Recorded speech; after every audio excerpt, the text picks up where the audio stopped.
નમસ્કાર દર્શક મિત્રો, રિયલ સમાચારમાં આપનું હાર્દિક સ્વાગત છે। સમાચારોની શરૂઆત કરતા પહેલા એક નજર કરીએ આજના ખાસ સમાચારો પર।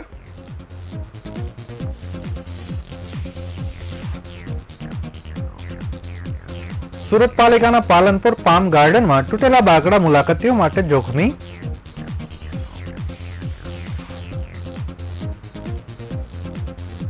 તાપી નદીમાં દુર્ગંધ મારતા પાણી સહિત લીલ દૂર કરવા ઉકાઈમાંથી 800 ક્યુસેક પાણી છોડાયું।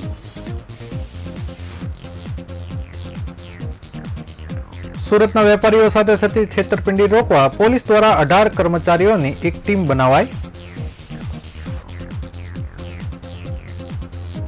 વરાછા ઝોન એ માં સરદાર પટેલ સ્પોર્ટ કોમ્પ્લેક્સને ઇજારાદાર દ્વારા તાળા મારી દેતા વિવાદ। પોસ્ટમોર્ટમ માટે સથાણા પોલીસના ઉડાવ જવાબને કારણે પરિવાર હેરાન પરેશાન।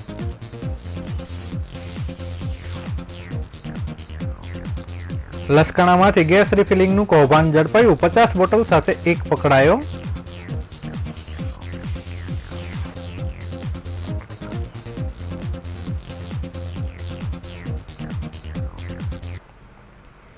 સુરત પાલિકાના પર્યાવરણ જાળવણી અને લોકોને મનોરંજન માટે લાખો રૂપિયાનો ખર્ચ કરીને ગાર્ડન બનાવે છે, પરંતુ ગાર્ડન બન્યા બાદ તેની યોગ્ય માવજત થતી ન હોવાથી લોકોની સુવિધા માટે બનાવેલ ગાર્ડન લોકો માટે આફત બની રહ્યા છે। સુરત પાલિકાના પાલનપુર ગામ ગાર્ડનમાં તૂટેલા બાકડા મુલાકાતીઓ માટે જોખમ બની રહ્યા છે। પાલ ગાર્ડન સહિત અનેક ગાર્ડનમાં બાકડા અને ગમતના સાધનોની માવજત થતી ન હોવાની અકસ્માત થવાની ભીતિ રહેલી છે। આવા તૂટેલા બાકડા અને તૂટેલા રમતગમતના સાધનો તાકીદે હટાવી દેવા માટે મુલાકાતીઓ માંગ કરી રહ્યા છે। સુરત શહેરમાં પાલનપુર ખાતે એક માત્ર પામ ગાર્ડન બનાવ્યો છે। આ ગાર્ડન રોજ હજારો મુલાકાતીઓ આવે છે, પરંતુ છેલ્લા કેટલાક વખતથી ગાર્ડનમાં મેન્ટેનન્સનો અભાવ જોવા મળી રહ્યો છે। મુલાકાતીઓ આ પામ ગાર્ડનમાં રોજ મોટી સંખ્યામાં આવતા હોવાથી વોકિંગ અને કસરત બાદ થાક ઉતારવા માટે ગાર્ડનમાં મૂકવામાં આવેલ બાકડા પર બેસે છે, પરંતુ આ ગાર્ડનમાં મૂકવામાં આવેલ બાકડા તૂટી ગયા છે। પરંતુ ગાર્ડનમાં મૂકવામાં આવેલા કેટલાક બાકડા તો સાવ ભંગાર હાલતમાં જોવા મળી રહ્યા છે, તો કેટલાક બાકડામાંથી સળિયા દેખાઈ રહ્યા છે, તો કેટલાક બાકડા તૂટેલા કે ટેકા મૂકીને ટેકવા હોય એવી રીતે જોવા મળી રહ્યા છે। તેમ છતાં અજાણતા મુલાકાતીઓ બાકડા પર બેસે તો તેની શું સ્થિતિ સર્જાય તે જોવું રહ્યું।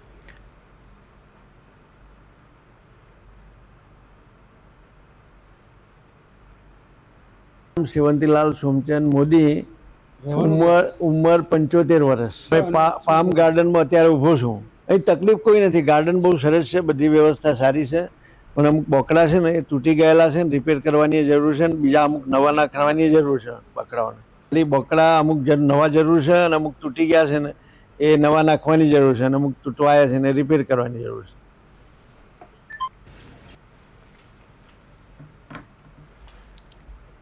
સુરતમાંથી પસાર થતી સૂર્યપુત્રી તાપી નદીમાં દર ઉનાળે લીલ જામી જતી હોય છે, ત્યારે દુર્ગંધ મારતા પાણીને દૂર કરવા માટે ઉકાઈ ડેમમાંથી પાણી છોડવાની માંગ ઉઠી હતી, જેથી ઉકાઈ ડેમમાંથી 800 ક્યુસેક પાણી છોડવાની નદીની સફાઈ કરવામાં આવી રહી છે।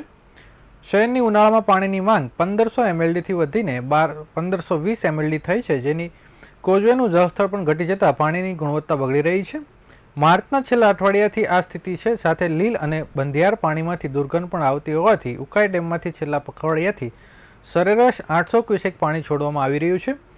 પાણીની નવી આવક થતાં કોઝવેનું જળસ્તર 5 મીટરથી વધીને ગુરુવારે સાંજે 5.40 મીટર ઉપર પહોંચી ગયું છે। આગામી દિવસોમાં પાણીની ગુણવત્તા મહદઅંશે સુધરે તેવી આશા વ્યક્ત કરાઈ રહી છે। ઉનાળામાં પાણીની માંગમાં વધારો થઈ રહ્યો છે, સાથે સાથે તાપી નદીની સ્વચ્છતા થાય તે હેતુથી ઇલેક્ટ્રોનિક વિભાગ દ્વારા પાણી અગાઉ પાળ બાંધતા સિંચાઈ ખાતા સાથે સંકલન સાધ્યું હતું, જેથી સંકલનના સારા પરિવાર રૂપે શહેરની મધ્યમાંથી પસાર થતી તાપી નદીમાં ઉકાઈ ડેમમાંથી શુદ્ધ પાણીનો જથ્થો છોડવામાં આવી રહ્યો છે।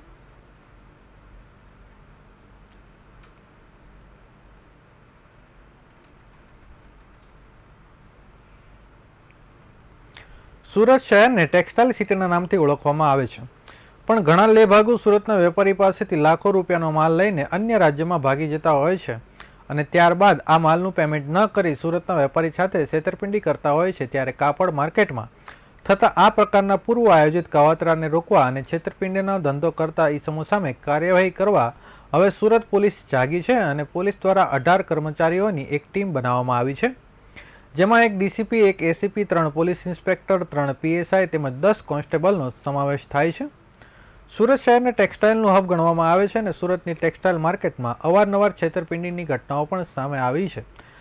ત્યારે આ છેતરપિંડીની ઘટનાઓ રોકવા માટે સુરત ટેક્સટાઇલ માર્કેટના વેપારી દ્વારા રાજ્ય સરકારને પણ આ બાબતે રજૂઆત કરીને અલગ અલગ પોલીસ સ્ટેશન ફાળવવાની માંગણી કરાઈ હતી. તો ગૃહ મંત્રી હર્ષ સંઘવી દ્વારા પણ વેપારીઓને પડતી મુશ્કેલીનું નિરાકરણ લાવવાની બાંહેધરી આપવામાં આવી હતી. ત્યારે હવે આ માટે વેપારીઓ સાથે થતી છેતરપિંડી રોકવા ડીસીપી, એસીપી અને પોલીસ ઇન્સ્પેક્ટર સહિત 18 પોલીસ કર્મચારીઓની એક ટીમ નિયુક્ત કરવામાં આવી છે. સુરતની ટેક્સટાઇલ માર્કેટમાં કેટલાક ઇસમો વેપારી સાથે છેતરપિંડી કરવાના ઈરાદાથી ટેક્સટાઇલ માર્કેટમાં દુકાન શરૂ કરાવે છે, ત્યારબાદ માલ લઈ રફુચક્કર થઈ જતા હોય છે અને પેમેન્ટ સલવાડતા હોય છે.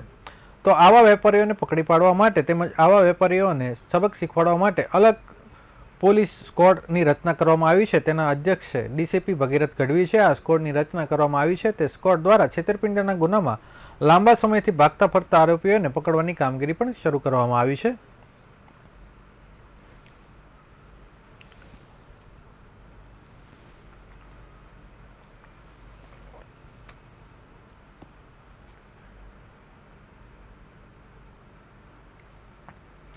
સુરત મહાનગરપાલિકાએ પીપીપી ધોરણે એમપી ફિટનેસ ક્લબ નામના ઇજારાદારને ચલાવવામાં આપેલ સ્પોર્ટ કોમ્પ્લેક્સનો મિલકત વેરો અને પાણી બિલની 1 કરોડ કરતાં વધુ રકમ લાંબા સમયથી ભરપાઈ કરેલી નહોતી. આ કારણે સુરત મહાનગરપાલિકાનું કનેક્શન કાપી નાખતા ઇજારાદાર જીમની બધી જ મશીનરી અને પોતાનો સામાન ભરી રફુચક્કર થઈ ગયો છે. સુરત મહાનગરપાલિકાએ કરોડો રૂપિયાનો ખર્ચ કરી સ્પોર્ટ કોમ્પ્લેક્સ બનાવી પોતાના ઇજારાદારોને આ સ્પોર્ટ કોમ્પ્લેક્સ ચલાવવા માટે આપી દે છે અને ભાજપના મળતિયા ઇજારાદારો છેલ્લે આવી રીતે સુરત મહાનગરપાલિકાને છેતરપિંડી કરી નાસી જાય છે તેવો આક્ષેપ વિરોધ પક્ષે નોંધાવ્યો હતો.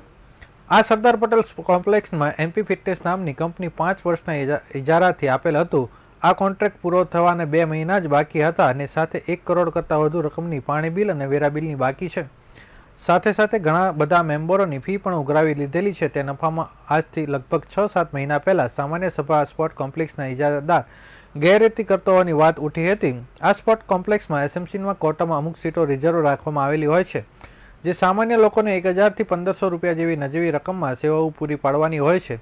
આ ફીનું બોર્ડ પણ ઇજારાદારના કપડાથી ઢાંકીને રાખે છે અને ઇજારાદારની શરતો નિયમોને ગોળી પી જનાર એમપી ફિટનેસ ક્લબના માલિકો દ્વારા પરાણે 10,000 અને 15,000 રૂપિયાની પ્રાઇવેટ મેમ્બરશીપ આપતા હતા. એસએમસી કોટાની મેમ્બરશીપમાં કોઈ મેમ્બરને એડમિશન આપતો ન હતા. આ એસએમસી કોટાનું લિસ્ટ હમણાં અઠવાડિયા પહેલાં જ કઢાવવામાં આવ્યું હતું. આ લિસ્ટમાં ઘણા સભ્યો એવા છે કે જેઓ ત્યાં મેમ્બર જ નથી. ઘણા સભ્યો એવા છે કે જેમણે પ્રાઇવેટ મેમ્બરશીપમાં 10,000 થી 15,000 રૂપિયા ફી ભરેલી છે અને એસએમસી કોટામાં લિસ્ટમાં નામ બોલે છે. ઘણા સભ્યો એવા છે કે જેમાં ડબલ વાર નામ લખેલા છે. ઘણા સભ્યો એવા છે કે જે 2-3 વર્ષ પહેલા ત્યાં મેમ્બર હતા, અત્યારે નથી, જે ફોપાળું બહાર આવ્યું છે. એસએમસી અને કેટલાક મેમ્બરોનો ચૂનો લગાવી આ ઇજારાદાર રફુચક્કર થઈ ગયો છે.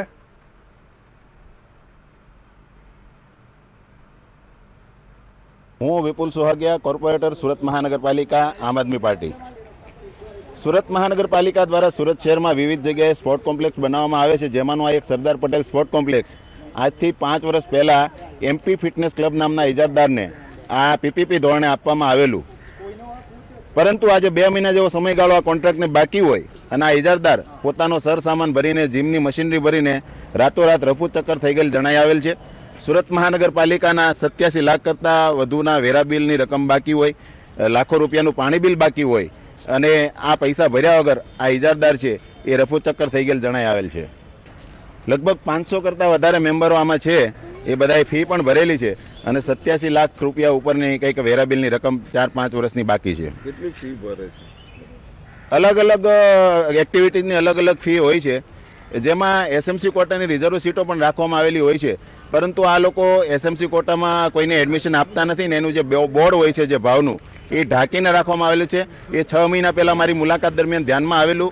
આ બાબતે મેં સામાન્ય સભામાં પણ રજૂઆત કરેલી, પરંતુ આ બાબતે કોઈ ધ્યાન નહીં દેવામાં આવતા આજે આ પરિસ્થિતિ ઊભી થઈ છે.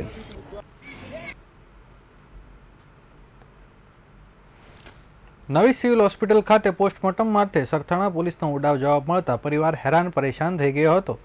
ભર બપોરે ગરમીમાં પતિનો મૃતદેહ જોવા માટે પત્ની 4 માસના બાળકને લઈ પોલીસની રાહમાં બેસી રહી હતી. નવી સિવિલ હોસ્પિટલ પાસેથી મળતી માહિતી મુજબ મૂળ આસામના વતની અને નજર અલી કુસર અલી હાલ સાયણ ખાતે આદર્શ સોસાયટીમાં પત્ની તેમજ 4 માસના બાળક સાથે રહેતો હતો.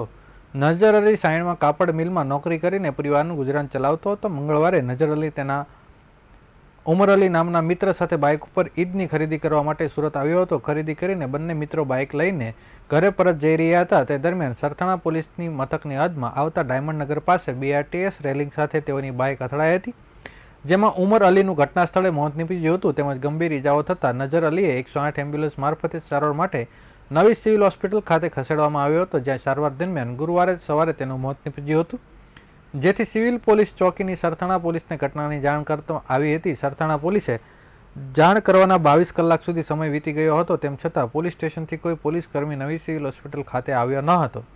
અકસ્માત બનાવ હતો, જેથી મૃતદેહનું પોસ્ટમોર્ટમ કરાવવું પણ જરૂરી હતું, જેથી પતિના મૃતદેહને જોવા માટે નજર અલીની પત્ની તેના 4 માસના બાળકને લઈ બપોરે ગરમીમાં પોલીસની રાહ જોઈને બેઠી હતી. જ્યારે સરથાણા પોલીસનો ઉડાવ જવાબ મળતા પરિવાર હેરાન પરેશાન થઈ ગયો હતો.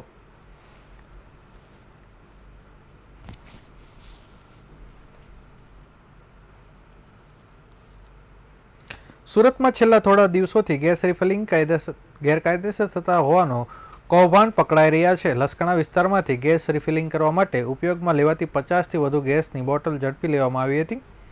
બોટલ સાથે ગેસ રિફિલિંગમાં વેપલા સાથે સંકળાયેલા આરોપી ઝડપી લેવામાં આવ્યા છે.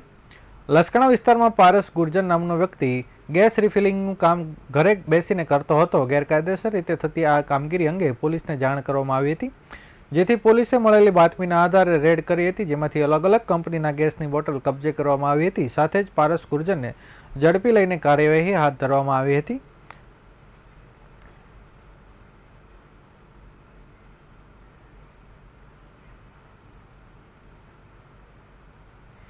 સુરત વીર નર્મદ દક્ષિણ ગુજરાત યુનિવર્સિટીની કોલેજમાં હાલ પરીક્ષાઓ ચાલી રહી છે. આ પરીક્ષામાં ભરૂચ અને કામરેજની કોલેજમાં મહિલા સ્કોડ દ્વારા પરીક્ષામાં બેસેલી વિદ્યાર્થીનીને ટી-શર્ટ ઊંચું કરવાનું કહેવાયું હોવાની વાત સામે આવી હોવાનો આક્ષેપ થયા હતા, જેથી કુલપતિ દ્વારા તપાસના આદેશ આપવામાં આવ્યા હતા. તપાસ બાદ કુલપતિએ કહ્યું કે સમગ્ર વાતને ઉપજાવી કાઢવામાં આવી હોવાનું સામે આવ્યું છે. પ્રથમવાર મહિલા સ્કોડની નિમણૂક કરવામાં આવી હતી, જેમાં 3 પ્રોફેસરો જવાબદારી સોંપવામાં આવી હતી. ત્યારે આ સ્કોડ દ્વારા વિદ્યાર્થીની સાથે ક્લાસરૂમ વચ્ચે ગેરરીતિ આચરવામાં આવ્યો હોવાની વાત સામે આવી હતી, જેથી કુલપતિ દ્વારા સમગ્ર મુદ્દે તપાસ આદેશ આપવામાં આવ્યા હતા, જેને લઈને ક્લાસરૂમના CCTV ચેક કરવામાં આવ્યા હતા, પરંતુ સમગ્ર વાત પાયાવિહોણી હોવાનું કુલપતિએ કહ્યું હતું. કુલપતિ ડોક્ટર કિશોરસિંહ ચાવડાએ કહ્યું કે સ્કોડની ટીમ પરીક્ષાના તપાસ અર્થે ન આવે તે માટે વાત ઉપજાવી કાઢવામાં આવી હોવાનું સામે આવી રહ્યું છે.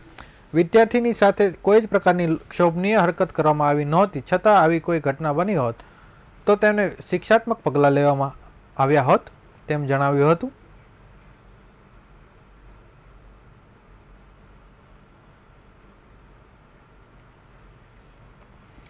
સુરત શહેર ડાયમંડ સિટી અને ટેક્સટાઇલ સિટીના નામથી ઓળખાય છે, પરંતુ હવે આગામી દિવસોમાં સુરત ક્રાઇમ સિટીના નામથી ઓળખાય તો નવાય નહીં, કારણ કે સુરતમાં ગુનાખોરી સતત વધી રહી છે. દિન પ્રતિદિન હત્યા, મારામારી, ચોરી, લૂંટફાટ જેવી હત્યા કિસ્સામાં સતત વધારો થઈ રહ્યો છે. ત્યારે સુરતના ઉધના વિસ્તારમાં જાહેરમાં એક વ્યક્તિની હત્યા ઘટનાના સુરતના પાંડેસરા પોલીસે 2 આરોપીને કાલુસિંહ અને મોહનસિંહની ધરપકડ કરી છે. ઉધનામાં 11 એપ્રિલ 2024ના રોજ બપોરે 4 લોકોએ ભજનસિંહ નામના વ્યક્તિની તલવાર જેવા ઘાતક હથિયાર વડે જાહેર રસ્તા ઉપર એંસી નાખી હત્યા કરી હતી. આ ઘટનાને લઈ પાંડેસરા પોલીસે હત્યાના ગુનામાં સંડોવાયેલ 2 આરોપી પકડવામાં મોટી સફળતા મળી છે. પાંડેસરા પોલીસે કાલુસિંહ અને મનોજસિંહ નામના 2 ઇસમોની ધરપકડ કરી તેમની પૂછપરછ કરતા સામે આવ્યું હતું કે કાલુસિંહ, મોહનસિંહ સહિત 4 લોકોએ ઘટના સ્થળ પર સાથે મળી ભજનસિંહની હત્યા કરી હતી. અગાઉ મુંબઈમાં ભજનસિંહ દ્વારા અંગત અદાવતને ધ્યાને લઈ કાલુસિંહ અને મોહનસિંહ પર હુમલો કરવામાં આવ્યો હતો. આ જ અદાવતમાં કાલુસિંહ અને મોહનસિંહ સહિત 4 લોકો ભજનસિંહની શોધી રહ્યા હતા. મોકો મળવાની સાથે ધારદાર હથિયારો સાથે કાલુસિંહ અને મોહનસિંહ સહિત 4 લોકોને ભજનસિંહની હત્યા કરી તેને મોતને ઘાટ ઉતારી દેવામાં આવ્યો હતો. અન્ય 2 આરોપીઓને પકડવાની તજવીજ પણ પોલીસ દ્વારા હાથ ધરવામાં આવી છે.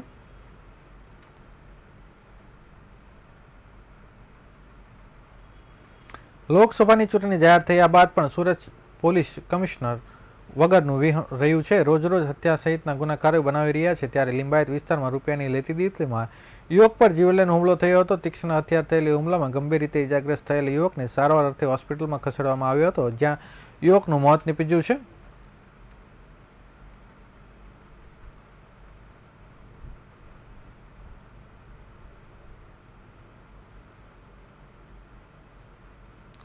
અડાજણ પોલીસના ચોપડે નોંધાયેલી જુદી જુદી 2 ચોરીની ઘટના સાથે સંડોવાયેલ એક આરોપીને પોલીસે ઝડપી પાડ્યો હતો. આરોપી દ્વારા પાલનપુર જગતનગર વિસ્તારમાં આવેલ એક ડોક્ટરના ક્લિનિકમાંથી તેમજ અડાજણ 4 રસ્તા પર આવેલ ટરુ કેર ક્લિનિકમાંથી રોકડ સહિત વસ્તુઓની ચોરી કરી ભાગી છૂટ્યા હતા. સુરત અડાજણ પોલીસે ફરિયાદ મળી હતી કે પાલનપુર જગતનગર ખાતે આવેલ શિવાંજલિ પાર્ક એપાર્ટમેન્ટમાં રહેતા દીપ ક્લિનિક અને ત્યાંથી કેટલીક દુકાનોમાંથી રોકડ સહિતની મત્તાની ચોરી કરવામાં આવી હતી. તેમજ અડાજણ 4 રસ્તા ખાતે આવેલ શુભ મંગલ એપાર્ટમેન્ટમાં રહેતા ટુ કેર ક્લિનિકમાંથી પણ લેપટોપ સહિતની મત્તાની ચોરી કરવામાં આવી હતી. જે ફરિયાદીના આધારે પોલીસે તપાસ કરી રહી હતી. તે દરમિયાન મળેલી બાતમીના આધારે અડાજણ પોલીસે એક આરોપીને ઝડપી પાડ્યો હતો. અડાજણ પોલીસ દ્વારા પાલનપુર ગામમાં રહેતા રિક્ષા ડ્રાઈવર પ્રેમ ઉર્ફે માસૂમ મંડળની ધરપકડ કરી પોલીસે તેની પૂછપરછ કરતા તેને બંને ચોરીમાં સંડોવાયેલો હોવાની કબૂલાત કરી હતી. હાલ પોલીસે આરોપીને લઈ આગળની કાર્યવાહી શરૂ કરી છે.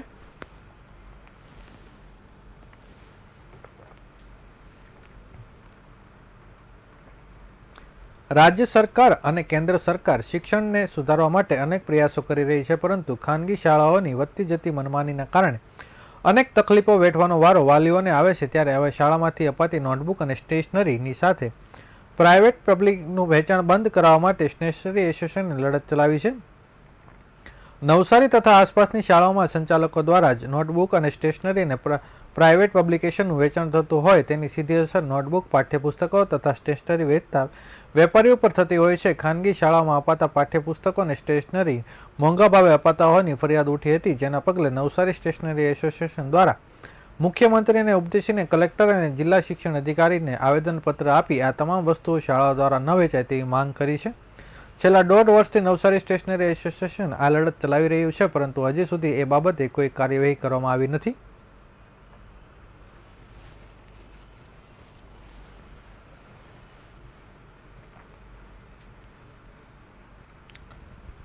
સમાચારો સમાપ્ત કરતા પહેલા ફરી એક વખત નજર કરીએ આજના સ્થાનિક મુખ્ય સમાચારો પર.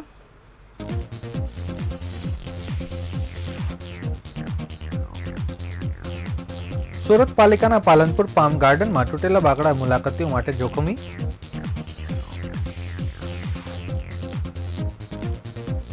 તાપી નદીમાં દુર્ગંધ મારતા પાણી સહિત લીલ દૂર કરવા ઉકાઈમાંથી 800 ક્યુસેક પાણી છોડાયું.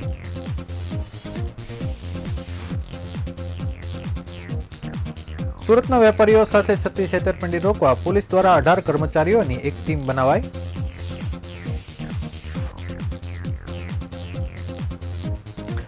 વરાછા ઝોનમાં સરદાર પટેલ સ્પોર્ટ કોમ્પ્લેક્સને ઇજારાદાર તાળા મારી ફરાર.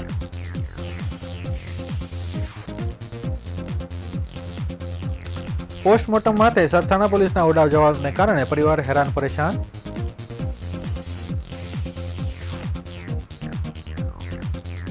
લસકાણામાંથી ગેસ રિફિલિંગનું કૌભાંડ ઝડપાયું. 50 બોટલ સાથે એક પકડાયો.